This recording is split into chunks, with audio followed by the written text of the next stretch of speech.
Hello and welcome to the JB&M Sports Fanatic channel. Thank you for joining me for this video.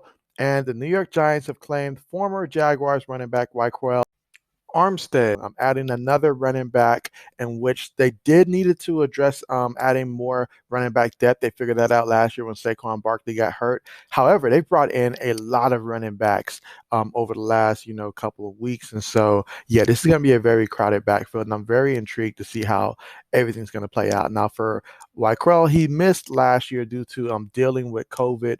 It really just took away from what was potentially a great opportunity because at that time, once the Jaguars parted from Leonard Fournette, it looked like White was finally going to get his chance with the Jaguars. They needed a lead running back, but that role ended up going to James Robinson, who did a fantastic job last year.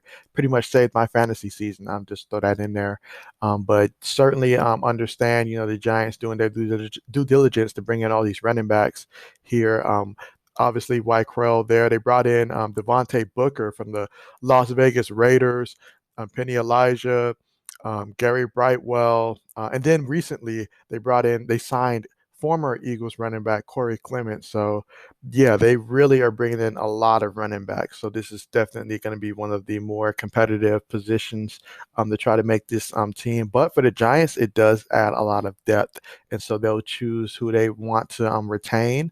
And then, the Giants they're making sure that, regardless of if Saquon comes back and he's 100%, what that's going to look like, they're making sure that they have options for this upcoming season. That's one thing I will say for the Giants. And they've done a lot of stuff on offense to make sure that their offense is improved as well as defensively as well. So it'll be really interesting to see how the New York Giants come out this year. Should be fun to see.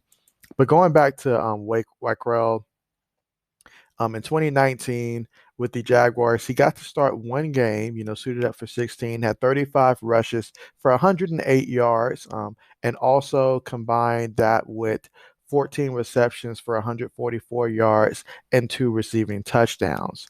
So, yeah, and then you go back to his college days, because he came from Temple. He was a fifth-round pick out of Temple, and so some of the stuff that he was able to accomplish at the collegiate level prior to being drafted, he was with Temple from 2015 to 2018. Throughout his freshman to senior year, he was not redshirted, so these are legit 4 years here.